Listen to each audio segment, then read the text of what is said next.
মনি,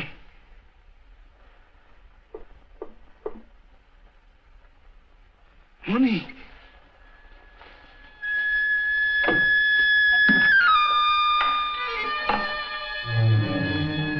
মনি, মনি।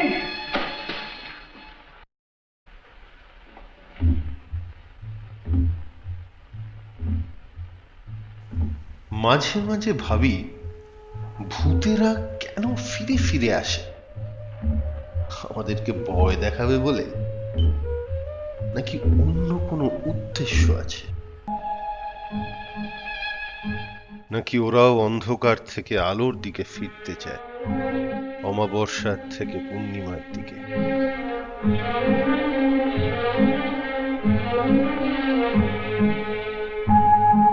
মৃত্যু মানে কি? মৃত্যু মানে ঘুমিয়ে পড়ার মতন।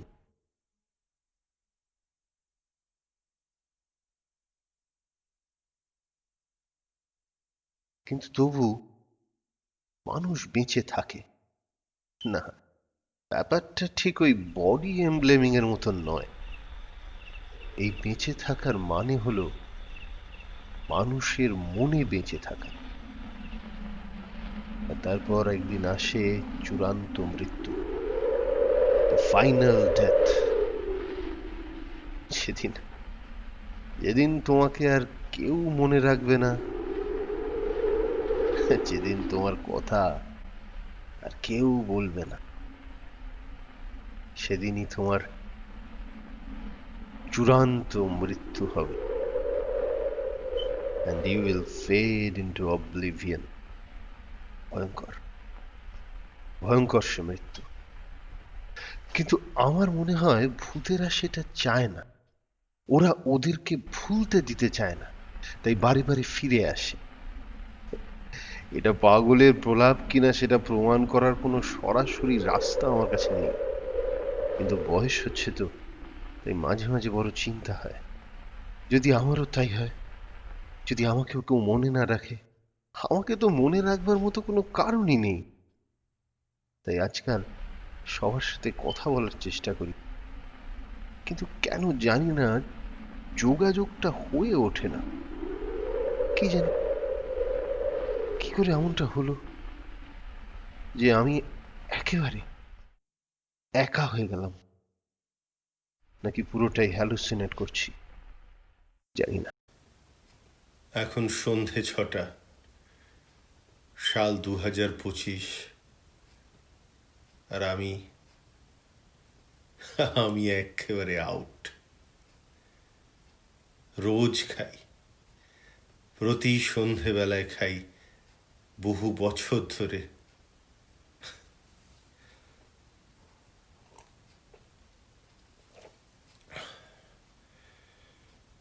আসলে আসলে কাজকর্ম কিছু নেই, অন্ধকার এই ঘরটার মধ্যে ঘুরে ঘুরে বেড়াই, আর বুঝতে পারি যে আমাদের এই জীবনটা একটা বিরাট ব্ল্যাক হোলের মতন। অন্ধকার দেখছি, অন্ধকার শুনছি, আর অন্ধকারে বাঁচছি।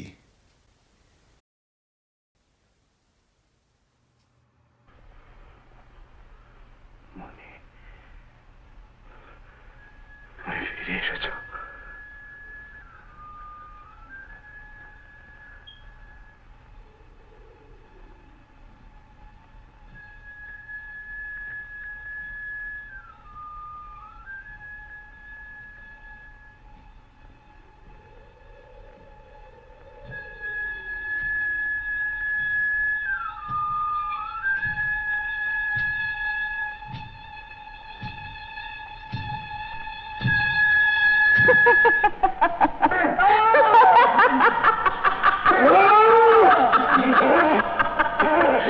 একটা জীবনের এত কিছুর সঙ্গে জড়িয়ে থাকা, সেগুলোকে সব ফেলে দিয়ে থাকা যায়? যায় না। তাই ভূতেদেরও ফিরে আসতে হয়। আমাদের এই জীবনটা তো একটা গল্পের মতন, তাই না? সব সময় যেমন কতগুলো মুহূর্ত তৈরি হয়, মানে এই সময় আজকে এই মুহূর্তে আমার জীবনের সমস্ত ঘটনাগুলো যেন একেবারে হঠাৎ করে তৈরি হচ্ছে, আবার মিলিয়ে যাচ্ছে। ঘটনাগুলো এক এক করে উঠে উঠে আসছে, আবার মিলিয়ে যাচ্ছে। মানে এটা যেন ওই স্ট্রিম অফ কনসিয়াসনেসের মতন। আর আমার স্ট্রিমগুলো না খুব সজাগ, মানে রাত্রিবেলা ঘুমোতে পর্যন্ত দেয় না। মানে এটা না ওই কালু কুত্তার মতন। হ্যাঁ, আমরা যখন বাগুইয়াটিতে থাকতাম তখন একটা কুকুর ছিল, কালু কুত্তা, মানে মিশমিশে কালো গায়ের রং, একেবারে পাগল কুকুর, সারা রাত ধরে চেঁচায়, ঘুমোতে দিত না। তো একদিন হয়েছে কি, ওই কালো কুকুর আমার পিছনে তাড়া করেছে। আমি সামনে দৌড়চ্ছি আর পিছনে কালো কুকুর, আমি সামনে পিছনে কালো কুকুর। আর সেই যে দিলাম ছুট, মানে জীবনে যা কিছু অবান্তর, যার সঙ্গে আমার কোনো সম্পর্ক নেই, যার আমার কোনো প্রয়োজন নেই, যে আমার একেবারে উল্টো, সব কিছুকে পাওয়ার জন্য সে কি ছুট ছুট ছুট। আর আমার আমার সেই ছুটটা যেদিন শেষ হলো, সেদিন বুঝতে পারলাম যে ওই ছুটটার কোনো দরকারই ছিল না। ওই পুরো ছুটটার কোনো দিন কোনো শেষ ছিল না। আসলে বয়স হচ্ছে তো, তাই এইসব কথা ভাবলে চোখটা ঝাপসা হয়ে আসে। হ্যাপিনেস, হ্যাপিনেস, হ্যাপিনেসের পিছনে ছুটে বেরিয়েছি সারা জীবন। কিন্তু সবকিছুর শেষে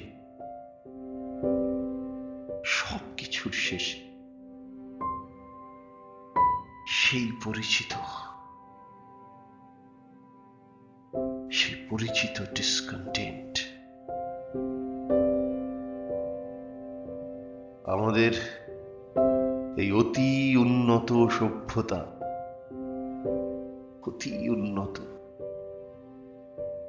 হাজার হাজার বছরের পথ পেরিয়েও সেই ডিসকন্টেন্টের ছায়াবন্দী।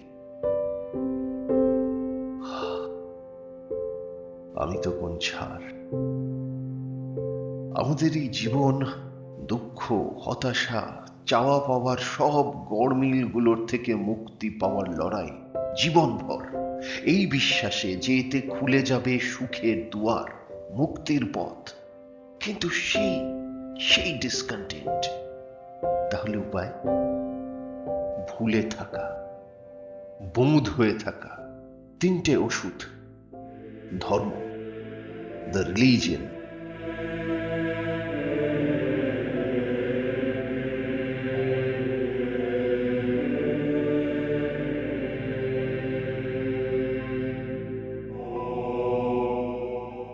alcohol, the opium,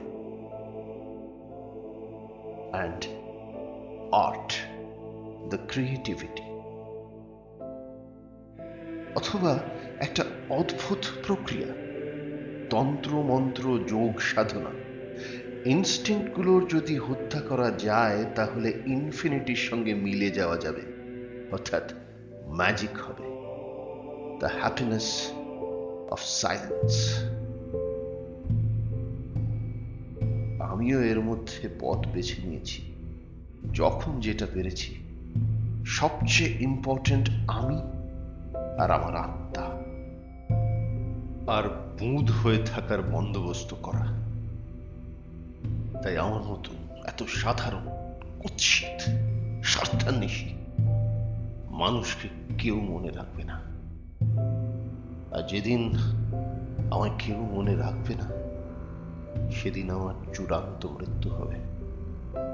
মৃত্যুর পরের মৃত্যু, চূড়ান্ত মৃত্যু। আমি জানি আমার এই একাকিত্ব আমাকে একদিন সে পথে ঠেলে দেবে, আর আমি কোনোদিনও আমার আত্মার কাছে ফিরে আসতে পারবো। আমি জানি।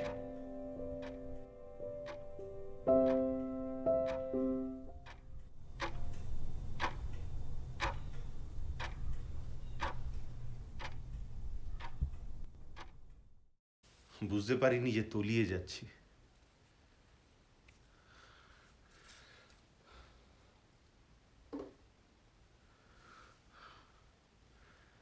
তলিয়ে যাচ্ছি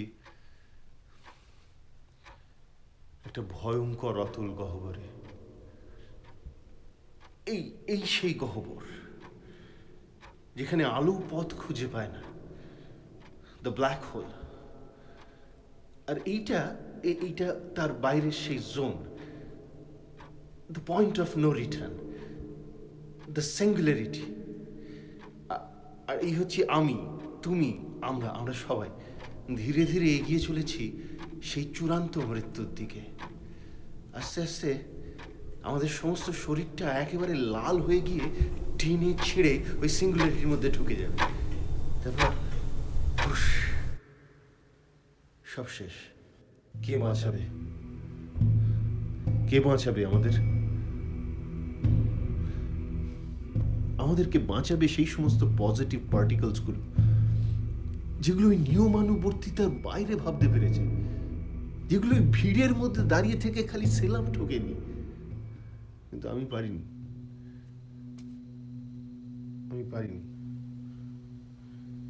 আমি অনেক কিছুই করতে পারিনি।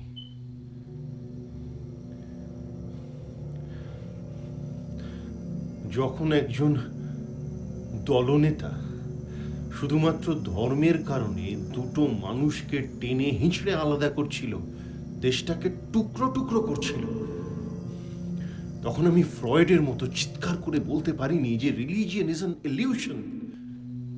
মার্কসের মতন বলতে পারিনি যে religion is an opium of people. আমি রবীন্দ্রনাথের মতন বলতে পারিনি যে ধর্মান্ধ বর্বরের দল সব কি করছে। আমি সত্যজিতের মতন লিখতে পারিনি যে জিনিস মানুষে মানুষে বিভেদ সৃষ্টি করে আমি সেই জিনিস মানি না। যে সীতাকে আগুনের মধ্যে পাঠায়নি, হাজার হাজার সতীকে আগুন থেকে বাঁচিয়েছে, আমি সেই রাম মোহন হয়ে উঠতে পারিনি। আমি উৎপল বা অজিতেশ হতে পারিনি। আমি শুধু সেই ধর্মান্ধ দলনেতার তাণ্ডব নৃত্য টিভিতে দেখেছি আর ভুঁড়ো নাচিয়েছি।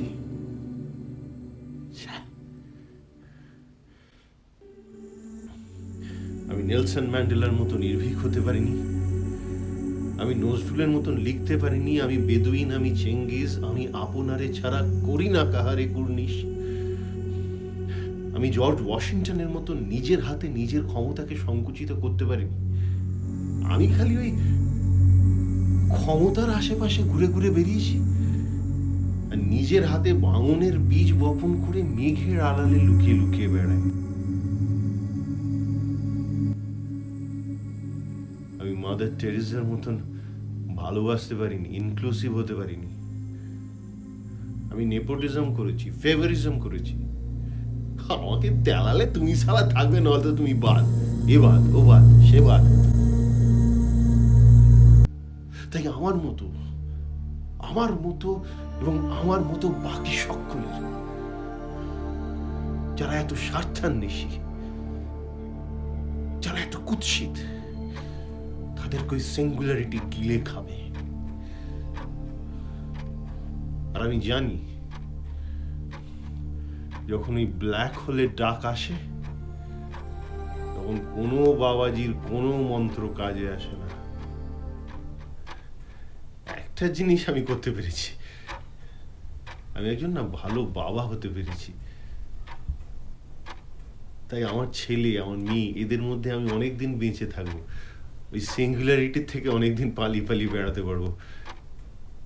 কারণ আর যেই হোক, ওরা আমাকে অনেকদিন মনে আমার মেয়ে, আমি রোজ ওর সঙ্গে হাইড অ্যান্ড সিক খেলি। আমাকে না কিছুতেই ধরতে পারে না। আমি আবার লুকিয়ে পড়ি।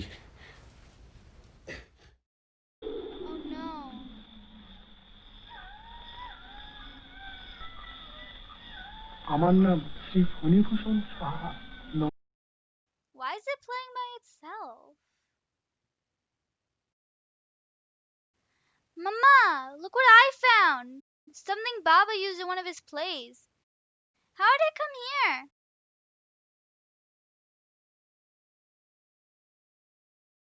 Mummy, do you know?